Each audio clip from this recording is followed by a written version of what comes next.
تسلسل وہی رکھوں گا جس کا تعلق امامت سے قائم ہے، اس کو وہاں سے فیوز اور عنایات مل رہی ہیں.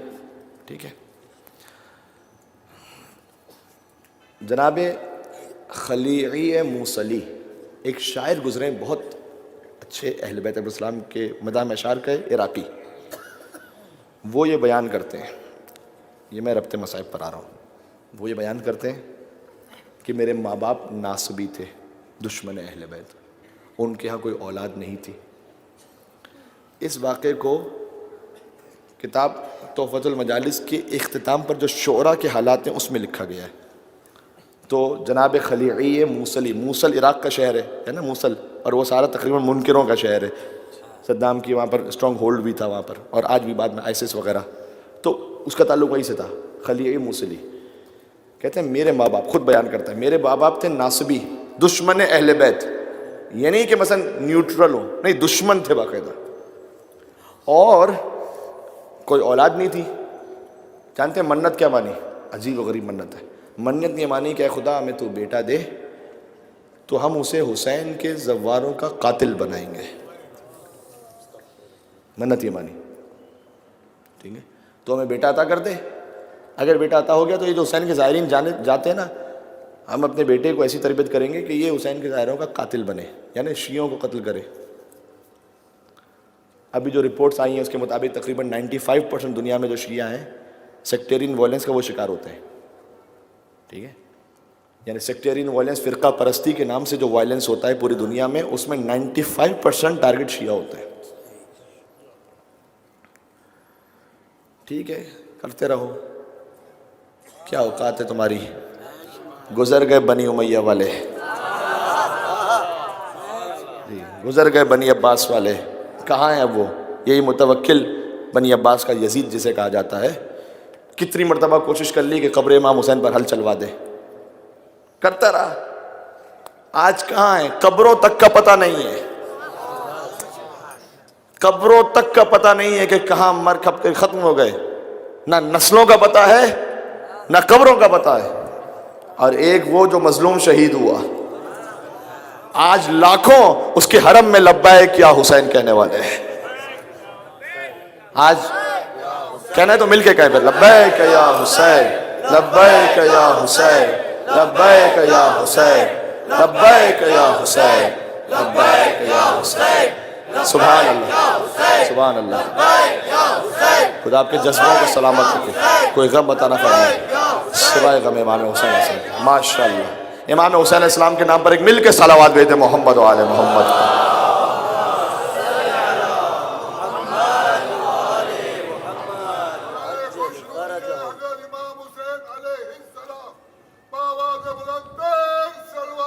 اللہم صلی علی محمد.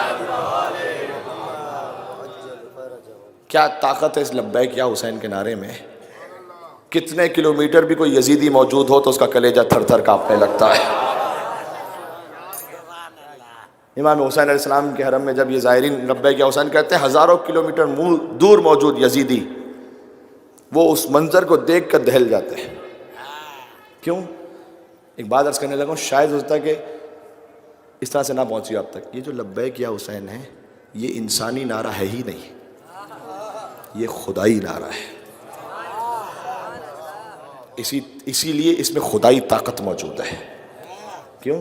علامہ مجلسی نے بہار الانوار میں لکھا ہے، انس بن مالک سے روایت ہے، امام حسین علیہ السلام، سردی کی شدید ترین رات تھی، امام حسین علیہ السلام اپنے گھر سے نکلے صحرا میں عبادت کے لیے، شدید ترین سردی تھی. اس میں امام حسین علیہ السلام نے اللہ سے مناجات شروع کی.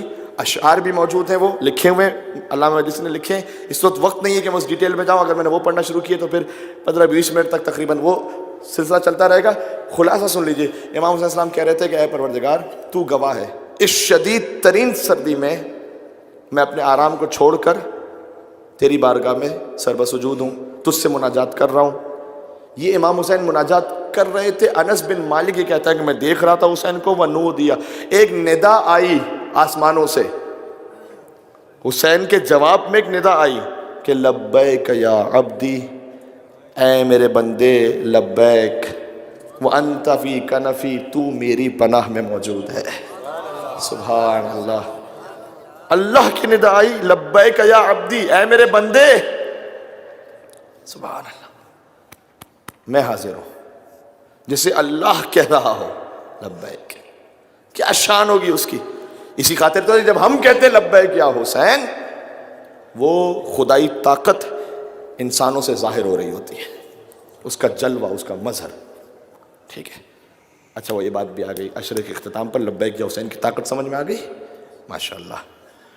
تو خلیعی موصلی نے، میں نے کہا موصل کا رہنے والا تھا، اس کے ماں باپ نے منت مانی، اگر ہمیں بیٹا ملے گا اس کو قاتل بنائیں گے امام حسین کے ظاہروں کا. ٹھیک ہے، بیٹا ہو گیا. اس منت کے بعد بیٹا ہو گیا. جی اب تو ان کا یقین اور پختہ ہو گیا. بیٹا بڑا ہوا، اس کی ایسی تربیت کی، برین واشنگ شروع سے ایسے کی. جب جوان ہو گیا تو اس کو بتایا کہ دیکھو تم منت مانی اس لیے تھی تمہارے ولادت کی کہ تم قاتل بنو گے، اور وہ بھی اس کی برین واشنگ ایسی ہوئی تو اس نے کہا ہاں بالکل بالکل ٹھیک ہے، مجھے تو یہ کام کرنا ہے. ابھی جا کے جو سوسائڈ بامبرز ہوتے ہیں، جو پھٹ رہا ہوتا ہے، وہ بھی تو کہتا ہے اللہ اکبر کہہ کے کام کر رہا ہوتا ہے نا. اور یہ بھی وہی یزیدیوں کی پرانی روش کہ ایک ایسا تمسخر ہوا اسلام کی تقدیر کے ساتھ، کٹا شبیر کا سر نعرہ تکبیر کے ساتھ. اس لیے میں کہتا ہوں نعرہ تکبیر سے دھوکہ کھانے کی ضرورت نہیں ہے. نعرہ تکبیر تو وہ یزیدی بھی کہتے تھے، تو سوسائڈ بامبر بھی پن نکالتے ہوئے نعرہ تکبیر کہتا ہے. اس میں سے کچھ برین واش ہوتے ہیں، کچھ ہوتے ہیں کہ جن کی اور کچھ غرض ہوتی ہے. اب بات سے بات نکلتی چلی. خیر، کہتا ہے کہ میں نے بالکل منت مان لی، اور شام اور جبل عامل سے جو زائرین آتے تھے وہ موصل کے راستے سے پڑھتے تھے. تو میں نے جب زائرین کا جو زمانہ تھا آنے کا، اس میں چھپ کے بیٹھ گیا کہ اب زائرین آئیں گے تو مجھے کہیں موقع دے کے وار کرنا ہے. میں چھپ کے بیٹھا رہا. میں نے دیکھا ایک زائرین کا قافلہ آگے نکل گیا ہے. ٹھیک ہے. اب میں وہاں پر منتظر ہوں، اس سمجھ لیجئے کہ اس روٹ پر، کہ جب یہ وہاں سے واپس آئیں گے تو میں موقع دیکھ کے حملہ کروں گا. تو میں نے اپنا پڑاؤ وہیں ڈال دیا، وہیں پر رہتا تھا. ایک دن خواب میں سو رہا تھا وہاں پر، خواب میں دیکھا کہ فرشتے جہنم میں لے جا رہے ہیں. جہنم میں لے جا کر فرشتوں نے مجھے اٹھا کے جہنم میں ڈال دیا. تعجب کی انتہا نہ رہی کہ جہنم کی آگ مجھے جلائی نہیں رہی. اللہ اکبر.